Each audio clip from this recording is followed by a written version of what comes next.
It has been 1 year since the death of IU student Nate Stratton. Family and friends marking the occasion in Bloomington Sunday. That's what you're seeing now. Police are saying that the Kelley School of Business student was killed by a drunk driver whose blood alcohol level was nearly 3 times the legal limit. I sat down with his parents in an exclusive interview. They shared with me their pain, hoping it will stop someone else from getting behind the wheel in the same situation. Nate's mom and dad, Elizabeth and Brad, join me now to talk more about Nate.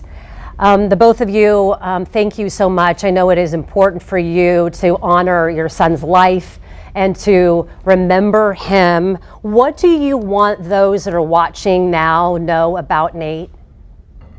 That he had great plans for his future that have been taken away from him. That he had a wonderful group of friends from all different walks of life at IU, and that he was an inclusive, kind person. I mean, he made others better. He was a super competitive athlete, and when he felt like somebody needed a lift up or a push, he was that guy, right? He listened to folks, but he also could, challenge people to make themselves better, and obviously that's something we really miss in our family. We've always known this about Nate, but after losing him, so many of his friends came to us and shared difficult times of their lives and how he supported them and didn't give up and was always there to check in again. And we knew that about him, but never to that detail. Yeah.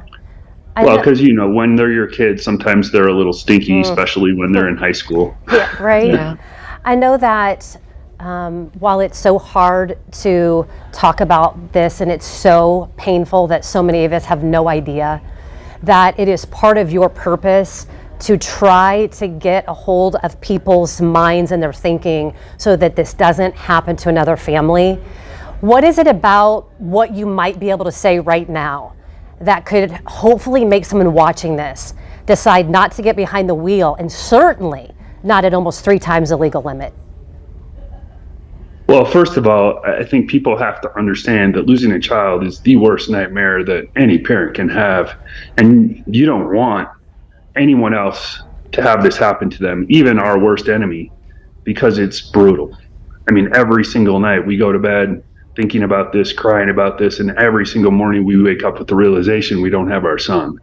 So that's really the start of it. But there's so many components of this grief. There's anger, there's sadness, there's, lost futures. But it's just so preventable these days. I mean, anybody can afford an Uber, and in a town like in Bloomington or almost any bar will, pay for your Uber if you're, incapacitated or drunk. And it's just inexcusable that she would pull her car up to the front of this bar and knowing she's going to drive home or thinking she's going to drive home. That's just ridiculous. And it's just so easy, right? I mean, she almost ran over 6 kids that were waiting for an Uber 3 blocks away. And yeah, it's inexcusable. Elizabeth, what is your final message? If that is that one thing that someone watching will hear from Nate's mom, what would it be? Too many people are discounting drunk driving. It is a serious problem in not just Bloomington, but many communities. And there's no excuse for drunk driving ever. There's no excuse to allow a friend to drive drunk. And we need the community to be very loud in saying enough is enough.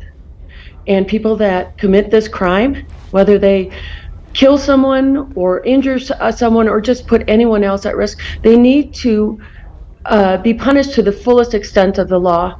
And our issue is that people are not, and people aren't taking this seriously. Well, we appreciate you too, and we will do our part to get the message out and to try to make a difference. 23-year-old Madeline Howard, by the way, faces charges now in Nate's death. She's accused of drinking at Kilroy Sports Bar, hitting Nate, and then leaving the scene. She is set to go on trial now early next year. We didn't see the setup before that interview, but I just got to imagine that was just extremely difficult to collect their thoughts before to even do that with you. Yeah, that's just trying to use pain for purpose. Right. To say, you know what, if I can speak out and someone will say, okay, I'll get an Uber tonight. There's something positive Yeah. out of it. Yeah. Good story. All right,